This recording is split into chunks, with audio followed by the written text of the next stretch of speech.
Hello friends, my name is Prabhakar और आज हम लोग बात करेंगे सीबीएसई क्लास 9 का एक बहुत ही इंपॉर्टेंट चैप्टर जिसका नाम है मोशन। तो चलिए देखते हैं मोशन। तो मोशन देखने से पहले हमें उसकी डेफिनेशन देखनी पड़ती है।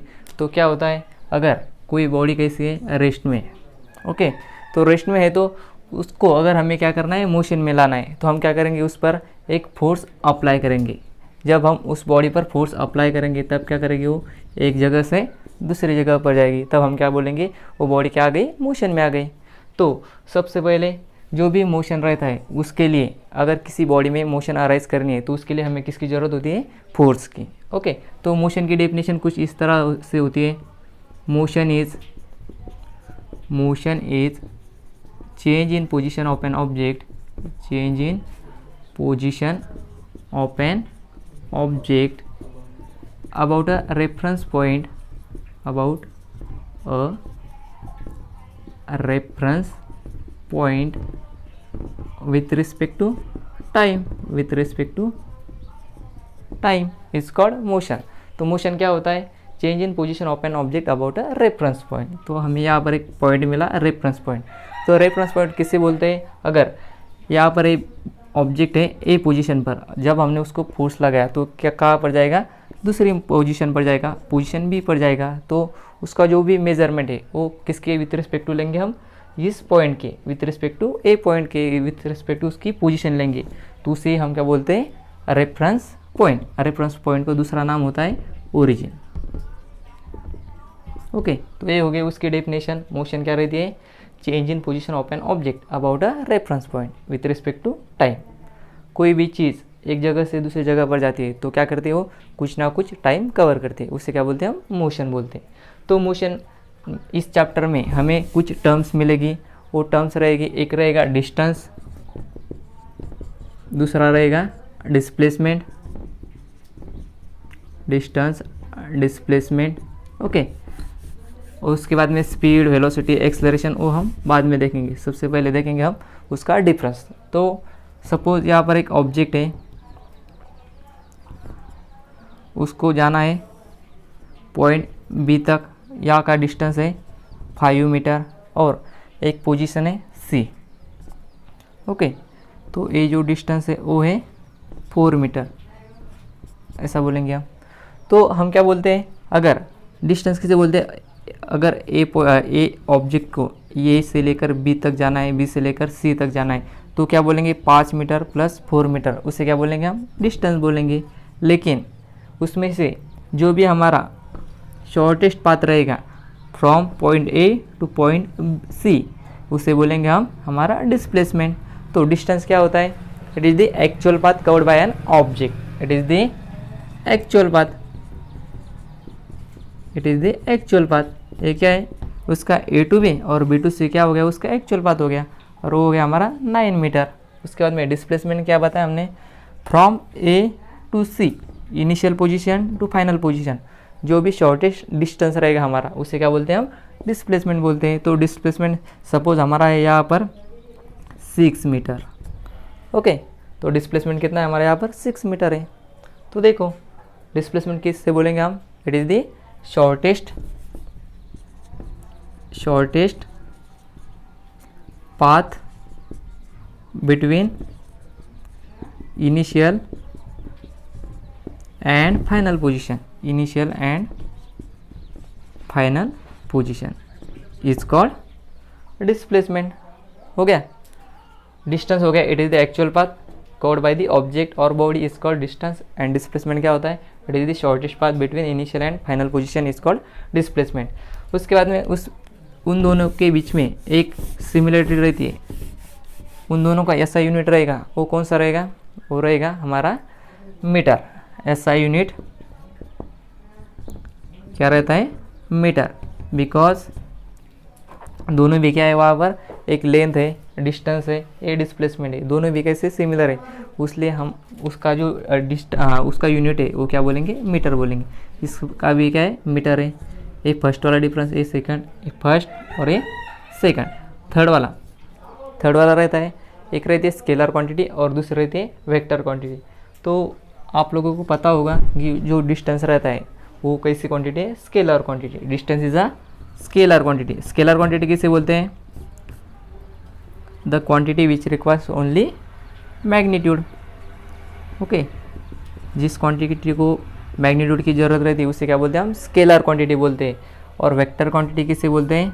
The quantity which requires magnitude as well as direction, उसे क्या बोलते हैं हम? वेक्टर क्वांटिटी बोलते हैं। तो डिस्प्लेसमेंट हो गया हमारा वेक्टर क्वांटिटी और डिस्टेंस हो गया हमारी स्केलर क्वांटिटी।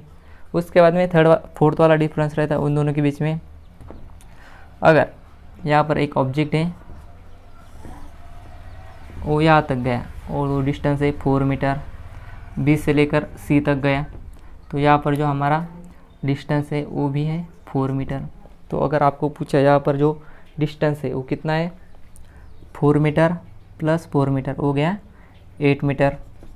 ओके, उसके बाद में आपको अगर पूछा यहाँ पर जो हमारा डिस्प्लेसमेंट है वो भी कितना रहेगा हमारा? इनिशियल पोजीशन फाइनल पोजीशन कितना हो गया? वो भी हो गया हमारा 8 मीटर। दोनों कैसे हो गया? डिस्टेंस भी सेम, डिस्प्लेसमेंट भी सेम। लेकिन मैंने बोला कि जो भी हमारा ऑब्जेक्ट है वो यहाँ से लेकर यहाँ तक गया, यहाँ से लेकर यहाँ तक गया और फिर यहाँ से लेकर वापस बी पॉइंट तक आया। अगर आपको अब बोला कि वहाँ पर जो भी हमारा डिस्टेंस रहेगा वो कितना रहेगा, तो कितना रहेगा डिस्टेंस? ये हो गया 4, ये प्लस 4 और यहाँ से और वापस आया तो वो कितना हो गया? 4। तो डिस्टेंस कितना हो गया? पूरा 12 मीटर। अगर आपको पूछा डिस्प्लेसमेंट कितना है, तो डिस्प्लेसमेंट कितना होगा? यहाँ पर कितना होगा? 12 नहीं होगा यहाँ पर। तो डिस्प्लेसमेंट कितना होगा हमारा? Initial position final position, initial position final position, उनके बीच में का शॉर्टेज डिस्टेंस कितना है हमारा? 4 मीटर। तो हमारा डिस्प्लेसमेंट यहाँ पर कितना हो गया? 4 मीटर। ओके, तो जो भी हमारा डिस्टेंस है वो हो गया 12, यहाँ पर 4 मीटर डिस्प्लेसमेंट हो गया और यहाँ पर सेम रहा। तो हम क्या बोल सकते हैं? जो भी हमारा डिस्टेंस रहता है, डिस्टेंस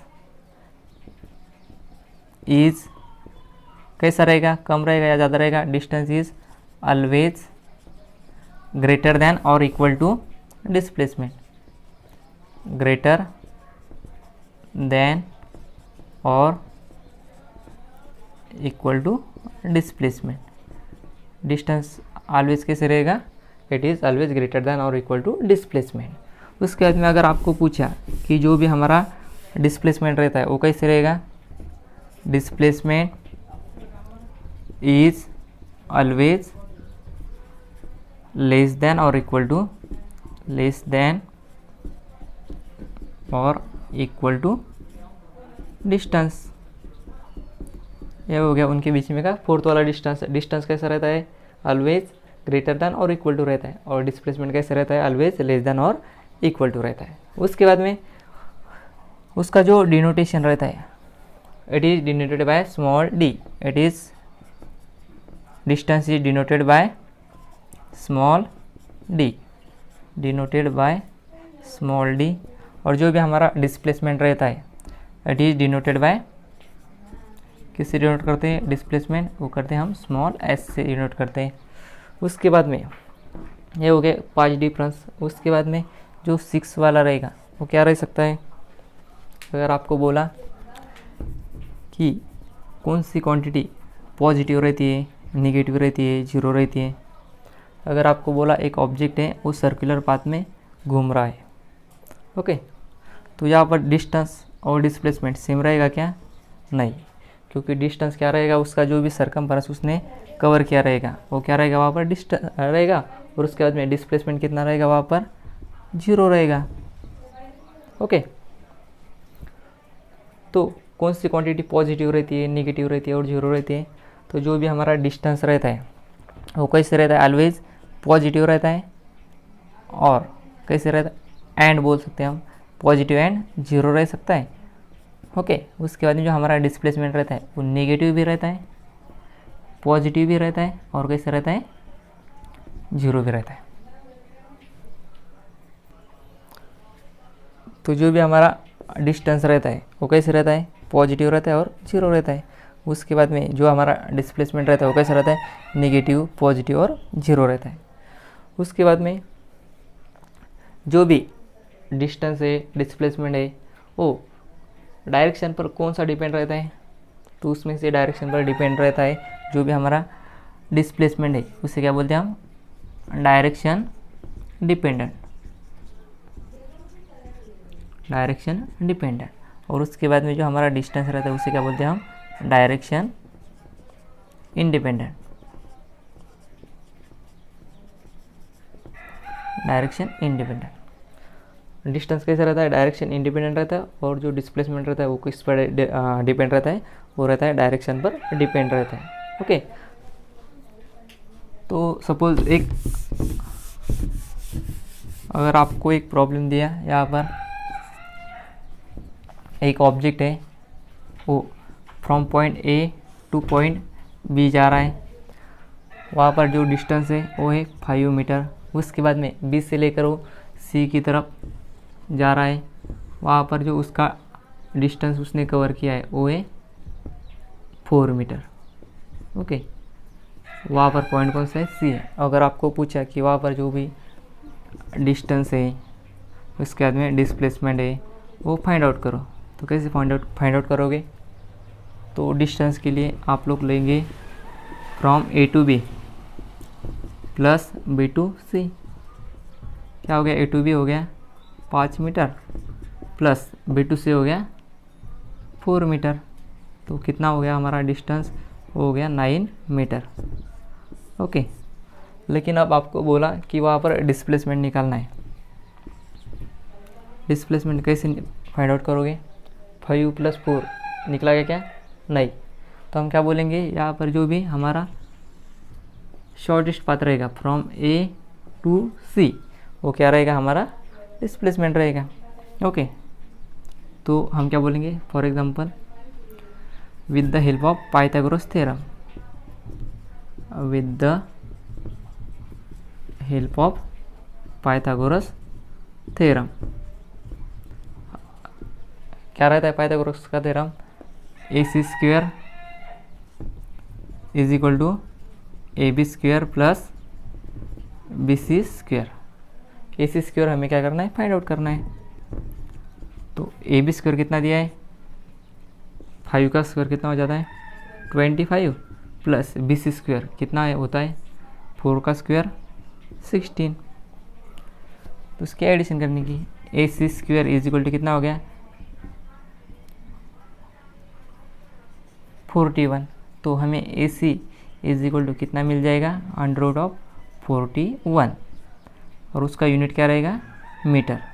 ओके, तो अगर हमें ये जो भी हमारा डिस्प्लेसमेंट रहता है, डिस्प्लेसमेंट दिखाने के लिए हमें क्या दिखाना पड़ता है, वहाँ पर उसकी डायरेक्शन दिखानी पड़ती है। तो हम क्या करेंगे, वहाँ पर जो भी हमारा डिस्प्लेसमेंट रहेगा वो क्या बोलेंगे, displacement √41 metre to from towards B to C, नहीं तो यहाँ से जा रहा है हमारा towards A to C, towards कौन सा पॉइंट है, A टू C, कहाँ से कहाँ तक जा रहा है वो, A से लेकर C तक जा रहा है, तो ये कितना रहेगा डिस्टेंस हमारा, √41 मीटर।